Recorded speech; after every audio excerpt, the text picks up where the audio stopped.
Rajneesh. Hey, Moran, I know the answer would depend on the type of business, but in general, do you recommend to buy your business?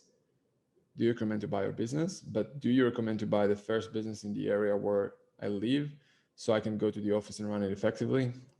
I think it's always a good idea to uh, have the business. So actually, there's two ways to look at it, right? So on one side, I would tell you there's a lot of value to having the business locally because you could go out there and meet the employees and learn so much about the business, right?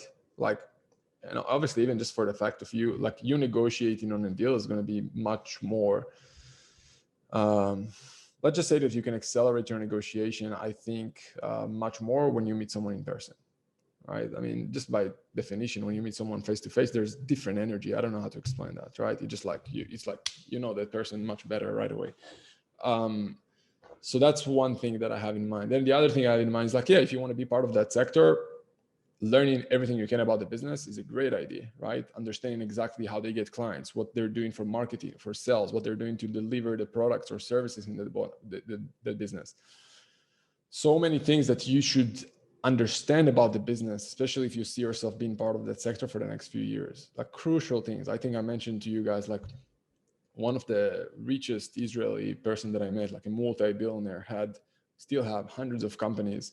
And when I met him and when I met people who really know him personally, they told me, and I saw that in person, he knows like the small nuance and details about each of these businesses. He understands how they get clients. He understands the cost to acquire customers. Obviously, like the high level KPIs, right? He's not there day to day, I don't know, fixing Wi-Fi issues in the office, right? I'm just coming up with a random thing, right? But he knows a lot about the business, and I think it's really important for you to understand that, right? So that's on the positive side, on why it's important and good idea to have the office next to you and the business next to you.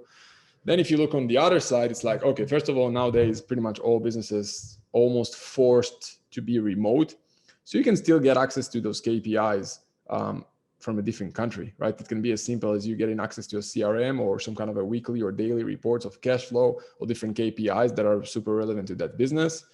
And that can be enough. Like you don't need more than that, but you do need to have someone that you can trust there or someone that can be kept accountable to send you those numbers on a regular basis. Another value to the fact that you're away from the business is the fact that you could focus on higher level activities, like doing more deals, like doing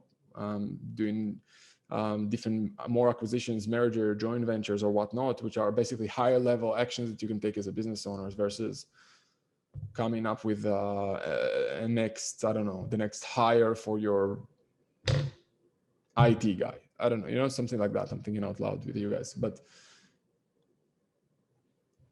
So I would say long term, you want to take more actions as the guy who's kind of like, okay, the visionary who's doing deals, who's taking care of. So pretty much high level guy should take care of deals, capital, and hiring, like those three things, right? Like building your network, pretty much raising capital and bringing good people. Like that's kind of like a CEO role. If you look at the biggest businesses, it's like they always tell them like, your role here is to make sure there's enough cash in the bank, is to bring in the best people, and is to take care of the vision. Like those are the three things that a CEO should do.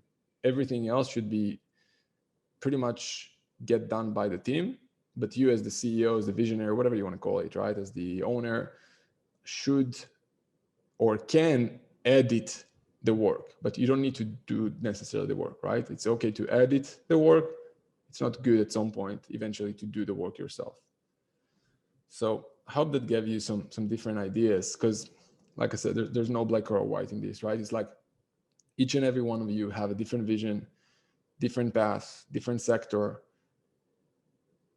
All I can share with you is kind of like just my thoughts and experience and background. I can tell you this: if right now I wanted to focus on one sector and do a roll-up in that space, which right now I feel like my mission is to help each and every one of you to do a roll-up and to support you in that with capital, with advice, with whatever needed.